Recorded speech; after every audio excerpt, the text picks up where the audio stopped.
Welcome to Take Life Further at Western, the podcast where we dive deep into the stories, insights, and strategies that empower you to push beyond your limits and live life to the fullest. We're your hosts. I'm Tad Taggart. And I'm Katie King. And each month we'll be exploring the journeys of incredible individuals who have dared to dream big, overcome obstacles, and achieve extraordinary success. So get ready to be inspired, Motivated, and equipped to take life further. Welcome to episode 2 of Take Life Further podcast at Western Racket. Da-da-da! We're here. Second episode. We're not canceled yet. That's crazy. Well, yes, we're not canceled yet. It's a good start. Today we have a guest with us, Katie. Say it. You say it. I like to hear you say it. Fichtenbauer. No. Try again. Fichtenbauer. No. Come on, help me. Fichtenbauer, yeah? Yeah, that's close enough. Give it a little sass in there? little Fichtenbauer. 3 syllables. Fichtenbauer. I can spell it. I like it better with the phlegm in Yeah. there. Fichtenbauer. Nobody likes the phlegm in there. Do you want to introduce Katie or should I? We got her bio right here. I know. Ready? Drum roll. Drum roll, please. Katie has worked for Western Racket for about 5 years. She came to us October 7th, 2019. It was a cool Really fall nice. day. You didn't know that? I was wondering. I thought it was September. I couldn't remember what the official date was. Well, I put October. That's fine. Maybe We're it was gonna like celebrate. September 30th. October 7th is good. It's a good day. Katie was born, which I don't think a lot of people know. I think they just thought you were here. Yeah, just From the just start. in Western. Always been. But Fort Benning, Georgia. I was going to say California. It's Georgia. Georgia. On a military base. Is Yep. it Army? Army, along the Chattahoochee River. Oh, dang. I know. Wow. Way down yonder on the Chattahoochee, 1992. Is there a song? I think there's a song like that. Yeah. Yeah. Way down yonder in the Chattahoochee, something, hoochie coochie. Can we leave that in there? Can we totally leave that in there? But you grew up in Wisconsin, Yes. close to Eau Claire. Yes. Say it. I'm going to mess it up. Mondovi. Mondovi. Mondovi. Pride of the Buffalo. Pride of the Buffalo. I didn't know. Wow, Is we that, are learning so Is that much Mondovi's today. tagline? That is the Mondovi school tagline. Oh. Yeah. And it has a smaller population than we have here at Western Racket. So Oh. All of Mondovi. all of Mondovi. There are no side towns. Do you No. still live out the Pride of the Buffalo in your daily life? Has that stuck with you? What is the Pride of the Buffalo? I don't know. We probably should I have don't know researched the that history. a little bit more. We didn't know the buffaloes were going to come up. We didn't do that much of a deep I went to dive. school and then I went home. Yeah. And Did some sports on the side. Which sports? I did dance my freshman year. And then I did track my sophomore and senior year. I did shot put and discus because I didn't want to run. Nice. Yeah. And I had my first, what I thought was asthma attack during track practice when we were running the bleachers. Now I think it was more of a panic attack. Afraid of falling? I'm afraid of running. Oh, yeah. Yeah, A lot I of us only get run that. if I'm being chased. That's fair. I liked sports. I didn't know how to sport. I showed up to I like how practice you in put my that. Jordans and sweatpants. And So you looked good sporty. yeah. Just not that great at it. Just not the right sports. It's over half the battle. But Katie actually has some really interesting things about her. She's traveled to some crazy places. I have. Let's see. I've been probably to at least half the states in the U.S. Some of them just driven through, but still counts. We'll go back in adventure. And if everyone could see her just driving through it with her hand. One hand, slightly raised. In 2017, my mom and I went to Ireland. My mom's side of the family originates there, so we went to the town, I don't remember what it's called right now, and just wanted to see where we were from-ish.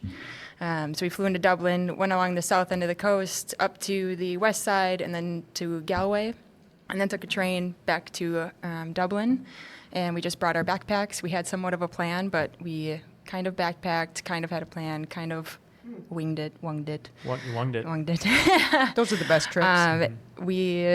There was a really cool town called Dingle. I know. Hopper. Barry? Yes.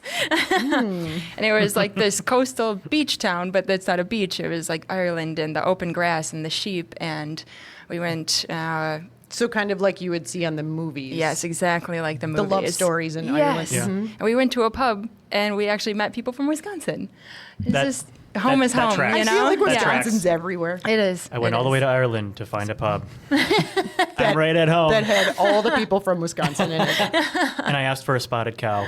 Was there anything about Ireland that surprised you? The people were exceptionally nice and the men were exceptionally not creepy.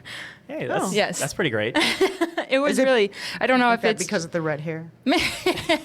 there was less staring, I feel like. You know, it was just, you felt safe wherever you went. We walked down streets in the middle of the night and felt secure. Dang. Yes. So, and that was 2017. I'm hoping it's still like that now. Yeah. So then you really felt like you were home because it was like one street. Yeah, exactly. Aside from that, 2019, I went to Thailand. That was Cool. one of the best trips. It was just over 3 weeks, and it was a volunteer/adventure group. So we'd volunteer and cut down 20-foot tall bamboo stalks for elephants. That was our work. I'm putting quotations, work. Boo-hoo. Everyone's singing quotes. If I have to. And then we got to feed the elephants and bathe them and take them into mud baths. And then same thing with, we went to a turtle sanctuary and we'd have to brush the turtles with a little toothbrush. And boo-hoo, poor little, like, sad little turtle. Yes, he was injured, but like the experience was Did you fantastic. name him? Yeah. No, I think Did he they had have a name names? now. Oh, Probably. You don't remember? Michelangelo or Raphael or... Cool. Big adventure, bamboo rafting, elephants, turtles, snorkeling, Dang. planes, boats, Sounds so automobiles, boring. riding in tuk-tuks. So you went from all of that and you came to Western? Yes, because I lived in Colorado at the time. Then she went to Colorado. Oh, well, I missed the Colorado. Yeah, I moved to Colorado in 2015. What were you doing in Colorado? When I moved out there, I was doing housekeeping. And then I wanted to do my own job because I wanted to just travel around and work remotely. So I started doing virtual assistance, so online secretary work. So I was in Colorado, and I had a client in San Francisco and another client in Spain. And I would just work from home. And then I got a puppy named Callie. Cali girl. It was Puppies great. come in. Yeah. It was awesome. Got to meet a lot of people, but I didn't like being at home by myself as much as an introvert I thought I was/am. And then I started personal training. I found my first grade time capsule, and inside of it, it said that I want to be a personal trainer and I want to help people be healthy and strong and have fun with it. I was like, yeah, that sounds amazing. So I took Totally put that out there at a young age. I know. Yeah. Talk about living out your She's consistent, internal man. dreams. Travel Little the whole Katie world. knew what she needed to do. Travel the whole world and still come back to who you are. Well And said, found Dad. us. Thank God Yeah. you Yeah. found Western. We'll come back to Western. Hold on. Oh, wait, Yeah, there's hold more. on. There's more. There's more. Hold up. Wait a minute. So I got my cert, started training, and met a guy, moved to Florida, and that was great, awesome, fantastic. great. It's a good time. Moving on. So that didn't work out. So I was like, called my mommy. I was like, I need to come home. She said, okay. Flew my brother down the next day. So my brother and his wife, my sister-in-law, flew down. They drove me home to Wisconsin. I lived with them for like a week, then moved back to Green Bay. And then I hit up a employee from Western, and I was like, hey, you guys got any openings? Like, I don't care what it is, I'll scrub the floor. And she knew I was like a trainer at the time. She's like, I don't know if training's hiring, but definitely front desk and the fuel bar. And I was like, I don't care what it is.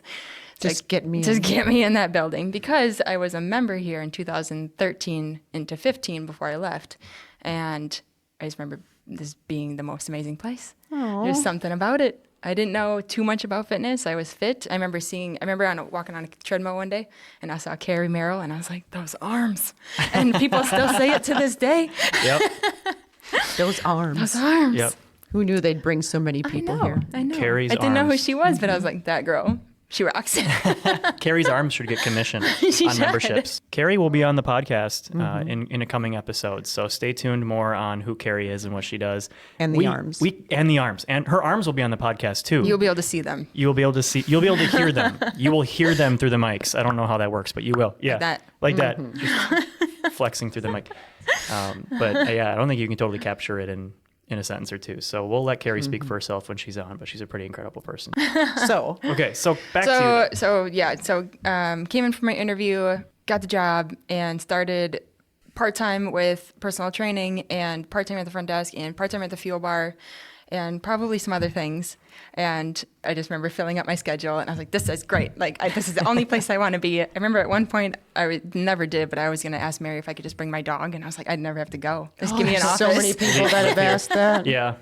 Yep. And now 5 years later, we are doing personal training, recovery training and sessions, social media, and truly living out the dream. So thank you. It's our pleasure to have you here.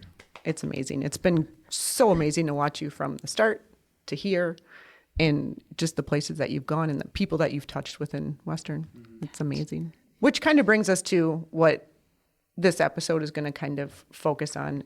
So our opening series is the Foundation series, right? So we're going to go through all the dimensions of wellness and focus on the foundation of each dimension of wellness or dimension of health. So today's Foundations of Physical Health. Katie, that Kate. That Kate. I know that's going to get confusing. KDF. KDF. What does that mean to you? What do you think of when I say Foundations of Physical Health? Foundations of physical health. Everything starting from the ground up, not like, your toes, but also like your structural base, the way you eat, the way you care for yourself, the way you sleep, your hydration. If you're missing any of those, you can't get to the top of your fitness. If you're not sleeping, you're not going to feel great. If you're supplementing with just caffeine, you're not going to feel great. If you're just working out super, super hard and only lifting heavy and missing the cardio, your heart's going to be a little unhappy. If you're not, writing yourself some love notes, then your figurative heart isn't going to be happy. Yeah. You need to take care of your body and your mind. Your foundation is your base, but not just your physical base. That's the whole thing, top to bottom, head to toe, heart to soul. I like that one. Yeah, there we go. That was a good line. Thanks. We're going to have to hashtag that Here, one. put it in my Sophie. pocket. Hashtag it. Was it head to toe, heart to soul? Head to toe, heart to to soul. soul. Oh my gosh. You gotta have it all. Well, one of your recent passions has become the recovery side of it. I believe, and you can tell me if I'm wrong, even though personal training is a huge part in Group X, but the recovery side has become big for you in working on fascia and doing cupping and scraping. What kind of brought you to that? I would say just seeing people, members, clients, myself, trying to work so hard and never recovering in a sense of physical recovering with the foam rollers and the tennis balls and massages, never recovering with their sleep, never recovering with taking a day off. You don't have to just sit around and be lazy, but maybe go for your hot girl walk. But especially, I think I saw it mostly in my clients because that's who I'm around the most. They wanted to work out every day and just be beat down for that hour and never understand why I made them stretch at the end, and a stretch is a waste of their time. And then from my own experience and doing research and the importance of recovering your muscles, your fascia, your cells, your brain, your lungs, your heart, if you recover those, you're going to be able to work harder and then work smarter, and then you're going to get more results that you want, that you're trying to work for so very hard. I know that for myself, I probably like a year ago had started 1 day a week. I just see Katie and stretch, cupping, scraping. But that's been a huge help to me, especially just being sore all the time, not feeling the greatest. It's actually, I would say, my workout now, even though I've added other things into it. But that is like my one thing consistently that I do each week. And it's been a huge benefit. Yeah. Absolutely. So, you explained a lot of the things you do, and I think it'd be good to stop and define a couple things. When we say recovery, I feel like everybody gets a different idea. And so like when you say personal training, most people have a good image in their head, right? Okay, even if it's maybe not correct, but it's like, oh yeah, they make me do burpees and jacks, jumping jacks, and all Make the me things. hurt. I'm going to sweat, and it's going to hurt, and it's going to be great. But like recovery training, what made you pick that name? What does recovery mean to you? Yeah, so we'll go back to training for a second. I think people see us when they first come in, and they just think that we're going to make them do burpees and run on the treadmill and push the sled and sweat and sweat and sweat and maybe throw up. And if you throw up, that's definitely doing it right. We did it! Yeah! Yes! Go throw up. But I think what is changing between our clients and even members coming in is the balance of a true warm-up, prepping your muscles, activating, mobilizing, and then getting into your workout and working smarter, not harder, doing the right amount of reps and weight, and working on your form over just pushing the weight up to the ceiling or pushing it down to the floor or picking it up. a lot more dynamic movements and corrective exercises are going on. And even going back to like foundation, people working on their foot strength and a lot of the barefoot movement. There's people walking around barefoot in the gym, which we're like, no, put your shoes on. Only do that at home. Then we got barefoot shoes. And that's, working on, again, that foundation. And if your feet are right, your knees are right, your knees are right, your hips are right, your shoulders are right, and then your head's right. And then after your workout, getting a decent cool down in, 10, 15 minutes of another session of even foam rolling, loosening up that connective tissue and more stretches. And with our trainers, working with our clients on their mental health and letting them want to come into the gym and being excited about that workout, and that the client know that their trainer is going to be there for them mentally, physically, emotionally. They're going to be prepared. They know how to ask you good questions, and they want you to feel better leaving than when you did come in. So personal trainers do more than just put the exercises on a piece of paper. Most do, not me. Yeah, no. Yeah, Tad just kind of throws spaghetti at the wall. I was like, that's going to work. Yeah. Make sure it sticks. Yeah, it's good. It's actually good. A dartboard with like punishing exercises. I just throw it at the dartboard and like, sled push today. That'll work. It's working for you, Tad. Don't worry. Okay, sounds good. Thanks. So noticing that through your clients, like what made you go, I think I should start recovery services for them? Wanting to do it for a longer period of time than just 5-10 minutes, and showing them that they can go get a massage, and that does count as recovery, but there's also other options, and there's layers to your body, like an onion. Or an ogre. Or an ogre. Or an ogre, yeah. Or an Peel orange. away the onion. So underneath the onion Is a when you real peel human. Like, it's not just flesh, There's a human under there with traumas. They have real life problems. They have injuries. They have traumas that they can't get over. And I think that's a big part of recovery is releasing their traumas, but even if you don't feel like you have any traumas, you all got something you need to work on. Big T's or little T's. Yeah. And going through the hype of working out and sweating, it's great to release that, but there's also a sense of the recovery that helps release it through the foam rolling and the scraping, working those connective tissues between the muscles and the skin, and cupping and opening up those pathways so your layers can move and glide a lot better. And if you can move and glide a lot better, you're going to have a better day. So since you've started the recovery training, I mean, your office has actually been pretty busy. Yeah, real busy. And we were curious, are there any like themes you're noticing? Are you noticing any common issues or things that you're having to teach a lot on, or specific muscle groups or issues or questions that are coming up that you have to address? A big one is people being super tight no matter how much they stretch. And what I've come across in my certifications and research and just reading books is that connective tissue layer between the skin and the muscle, the fascia, if that layer is stuck and disorganized, that the muscle can't even stretch. So even though you can reach to your toes and you still get up and you're like, God, I just feel so tight. And you come into this certain recovery session with the scraping and the cupping, it can move around that fascia and get it nice and fluid again. So that's a common issue, is just people being so tight and they stretch and they don't know why.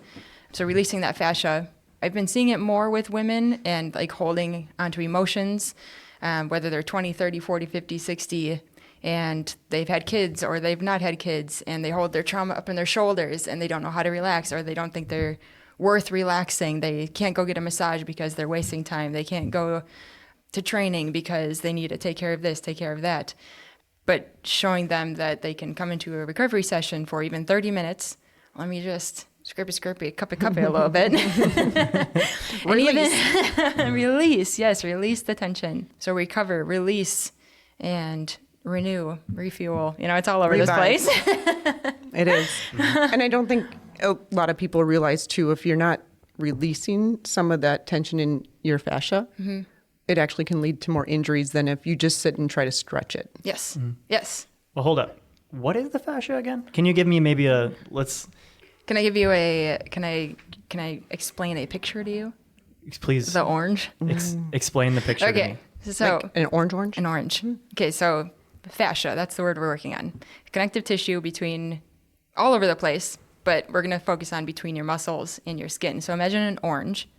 You have the top of the orange, or the peel, that's going to be your skin.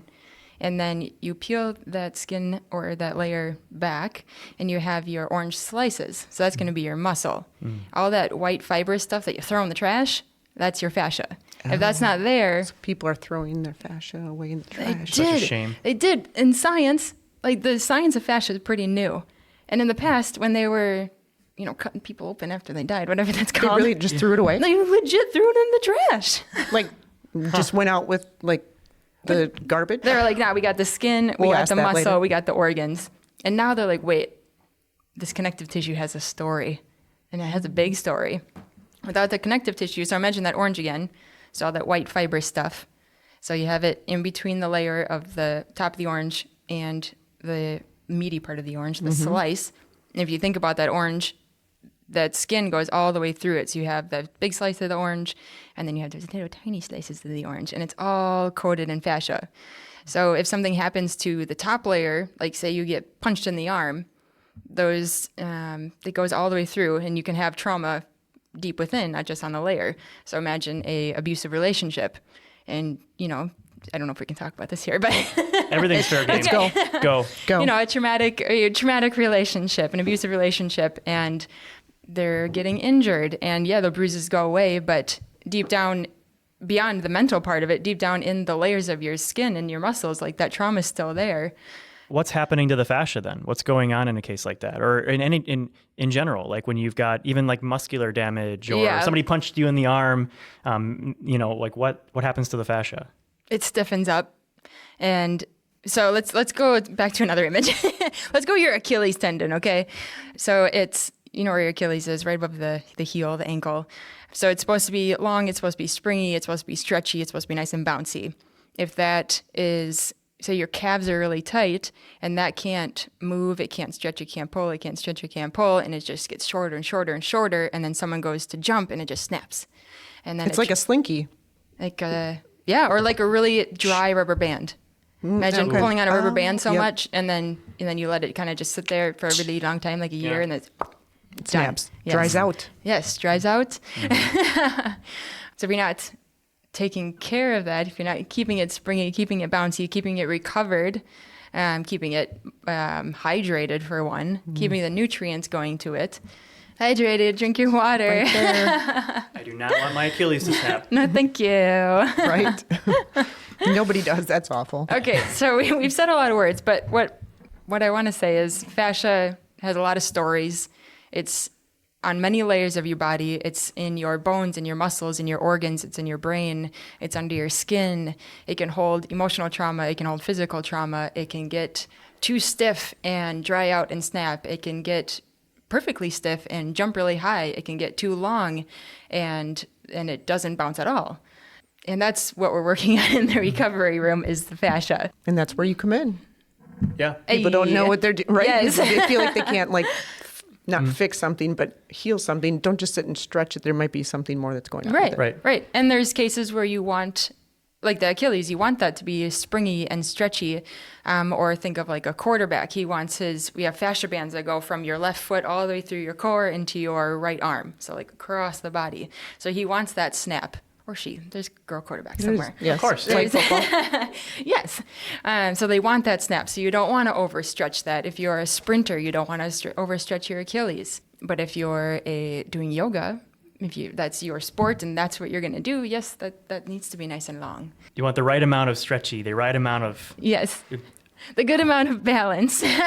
So as somebody who started with more of a hard science background, I should say, with my exercise science background and learning anatomy and phys and very traditional westernized medicine, when you hear kind of the terms were the fascia holds on to trauma, it holds on to emotion, you can be like, well, it's just tissue. Yeah.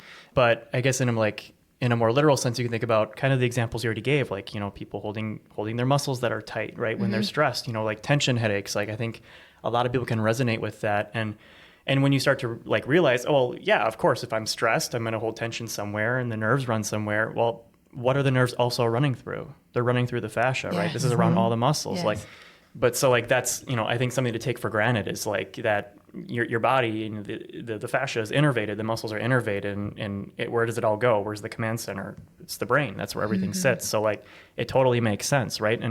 And something that I'll definitely get off my soapbox in a second. No, but, this is great. right, and this is the whole thing that really I find interesting is that intersection between mental health and physical health. Yeah. And so long we've separated the two, right? Yeah. You have your mental health and you go to therapy over here, get your physical health, you go to your doctor over here. But the irony is your mental health lives in your brain. Yeah. Your brain is an organ in your physical body. You know, they're in their different boxes, but They're not. They're not, right? They're not. And we know that things you do to physical body can directly affect mental health and vice versa. And soapbox rant over. It was a beautiful soapbox. Right. It was. I liked it. But that's why like it's so fascinating that even doing these things, you know, I think you tell people like, oh, you should exercise more, you should stretch more, these things will be even good for your mood, your mental health. And we go, yeah, okay, great, moving on, right? But like that's like understated in my opinion. Yeah. 100%. But it's real science. Like that's what It people is. don't, and especially like the older generation in the gym. I'm not saying old, just older. Sure. They just want the bodybuilding. That's it. We only bodybuild. Any sort of spinal flexion or yoga movement is for No. babies. We don't do that. No. We do not move. I want you We to just pump lift. me up. Give me muscle. And then seeing the younger athletes come in this summer and they're all doing corrective exercises and yoga movements. There's guys doing yoga movements in the corner. They're just doing their thing. They got their headphones in, they got their little phone playing, and they're Slowly making the change. yeah, and it's amazing. And they're also still doing their heavy lifts. It's Yep. just a better balance, and they're taking care of their mental health. And I think we're going to see it more and more in the generations coming up, and learning about fitness and the benefits of moving your body with the mental health and vice versa. So for somebody that maybe fascia is new or this recovery concept, like how do you work on the fascia? What do you, and you've alluded to some of your, you know, some of the things that you do in recovery training, but can you explain them in a little more depth? Yeah, the easiest one that people are doing that they might not know is foam rolling. So it's adding pressure into the skin, into the myofascial tissue, and letting that stiff myofascial matrix get nice and soft. So when you're foam rolling before your workout, it's really good because it's going to soften things up so you can move a lot better. So number one, foam rolling. Wait, that's not just torture. That's not just like... It feels like it at first, but it shouldn't. So the more you do it, the better it's going to feel. I hope also all my feel clients like- are listening right now. And Yeah, they know the more that you do it, the better it feels. The more But I you do also, it. right, but it also goes back to the mind. I feel like with some of Yeah. that, I know for myself, sometimes I have to envision like breathing through where it Yes. hurts Yeah, honestly. and letting that like flow so you don't get stuck there and like, I can't breathe because And it hurts. Oh. another great thing about it is it connects your mind to that muscle. So say you're rolling out your quads and you're like, this is not amazing. This hurts real bad. But you're feeling your quad muscle. And if you can kind of just take that for what it is, and you're like, wait, I have a mind connection to my muscle right now. Whoa. But like a lot of people are like, of course I know what my body feels like, but you don't. A lot of people don't. That is not aware of your body, not aware of your spatial awareness. We're not really taught that growing No. up either to have that connection. Absolutely not. No.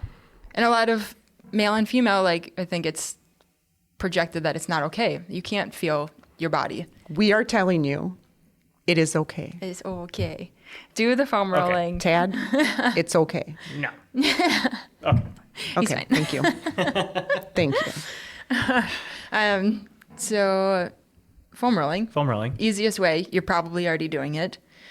If you're not, you should start. Yes. Okay. The So you- percussion Percussion right, gun. Yeah.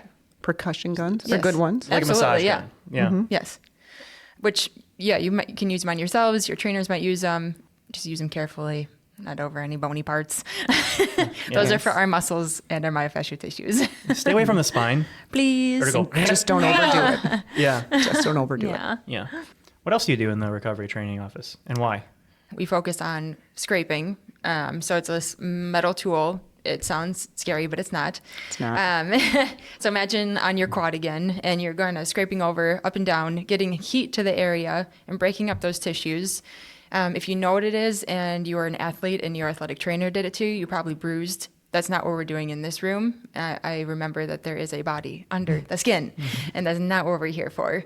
And so we're heating up that area, and then we come in with the cups. They're like little suction cups. Imagine a tiny plunger onto your thigh, and it's going to lift that skin away. If only you could see Tad's reactions. Little plungers. Yeah. And it lifts that skin, so it kind of peels those layers apart very minusculely. We want those connective tissues to still be there. They're there for a reason. But it kind of lifts that area, gets nutrients, get blood flowing, adds that lift to the layers, like I was saying before, so things can kind of move around better. So scraping, cupping on the legs, on your back, on your chest, on your shoulders. And then after that, once everything's open and ready for movement, then we can move into the stretches, and you just relax, and then I stretch. And chill. And you say, okay, that's good, stop there. Save some for next week. Yes. Hmm. Yeah.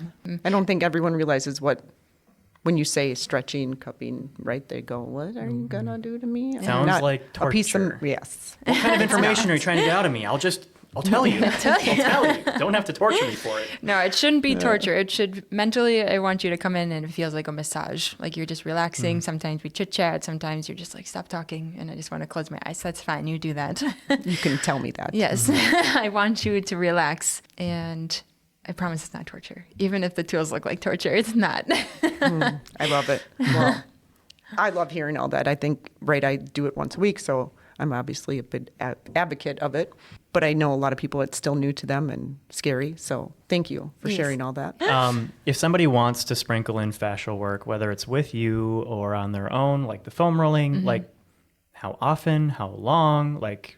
Well, there's releasing your fascia. So foam rolling, using tennis balls and lacrosse balls, that's something you can do every day. There's no rule on that. There are no rules. Generally, if you're in a rush, like 30 to 90 seconds is going to be your golden point. Anything beyond that, just kind of extra work, unless you have a really tough spot. But there's nothing wrong with continuing to keep doing it past that 90 seconds if it just feels good. There's nothing wrong with that. Sure. And the way the fascia works, when you're adding pressure to it, it gets soft. So again, you say you're tight, your traps are tight, your quads are tight, you're rolling them out, great. But if you're going to go into doing some sprints, you're going to do a plyometric workout, then you actually want to harden that fascia up. So it depends. There's a lot to fascia work. There's releasing it and there's preparing it. Okay. So what I hear is like fascial like release, or like kind of that, like you said, like the foam rolling, stuff like that you could probably do every day. And if you don't do it, you could dabble. Yeah. Probably with like low risk. You could dabble. Low risk for sure. Yeah. Dabble. But you're saying like more like fascial prep when it comes to like pre-workouts and like to your training goals, maybe talk to somebody or do some research. Yes. And there's a lot of good books I can recommend, but just come to me. We put them in the show notes, maybe? So many good books. We can put them in the notes. Yeah, we'll put them in the show notes. Yes. We'll give you Katie's best ones that she likes to read. They're Perfect. so good. There's a lot. We covered a lot. lot. We went in big circles. So okay. Can I ask 2 more questions? Yes, please. Just 2. Just 2. I get 2. 3? I already asked 1 though. Everyone will notice a trend with Tad. He never Can I goes get- off of what he says. Can I get 3 more questions? Sure. Yes. Okay, because I just used 1, so I've got 2 left. So funny. Why do you do what you do? In general or in fascia? In general. Big picture, man. Biggest picture? Yes. I have many goals. When I was a kid, It all started when I was born. when I was a child, and if you were like, what do you want to do when you grow up? And I was like, everything. I just want to do it all. And by the time, I'm 31 and a half, almost 32, and I've checked off, if not everything in my bucket list. I've seen some of your bucket list. You have. Yeah. It's impressive. Check. Yeah. My next big project would be learning more, maybe going to school, learning more about psychology so that I can apply it to my personal training and my recovery sessions. So then I can really pick on your mind and help you release that trauma emotionally, mentally, and physically.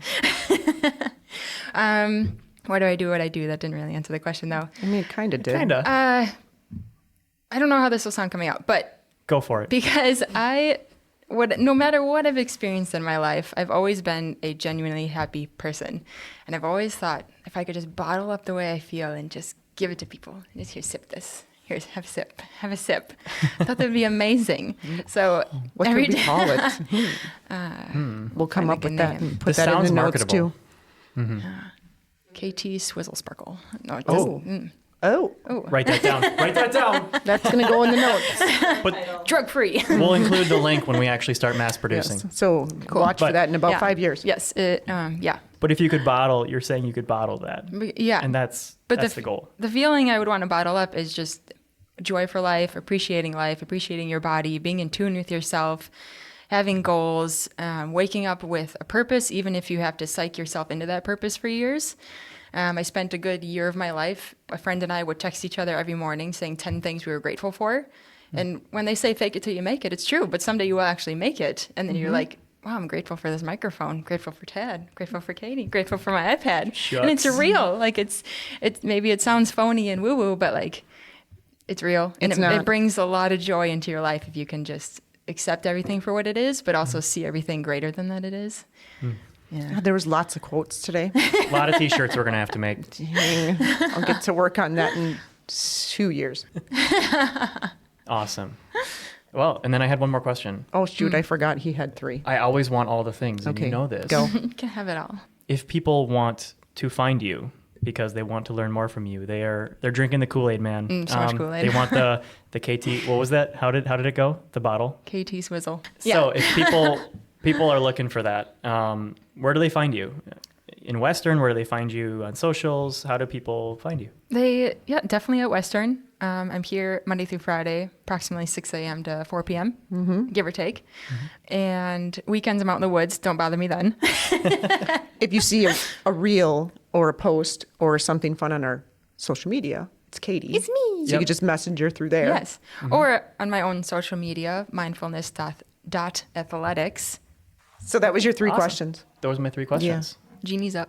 But before we end with Katie, we forgot to say congrats because you're getting married soon. Like T-minus. Well, you'll probably be married by the time it Yeah, comes that's out. true. So we can just say congratulations. Yeah. Thank you. You just got married. I'm off the market, guys. Sorry. Don't be sending those messages. Yep. But so happy for you Thank you. with that. And all the best. And have fun on your honeymoon. Or you had a great time on your honeymoon, Yes, it didn't was you? amazing. Foreshadow. Well, we always end our podcast. On a totally useless, but Silly also songs with Larry. We could do silly songs with Larry, but I don't know if who. you He's a like cucumber. to talk to tomatoes. So, No. No. How about a totally useless fact? That's actually a lot more useful than you Yeah, think. that sounds amazing. okay. Let's see. Well, this one's kind of easy, but I don't know if I believe it. The most popular ice cream flavor is Mint? Sophie.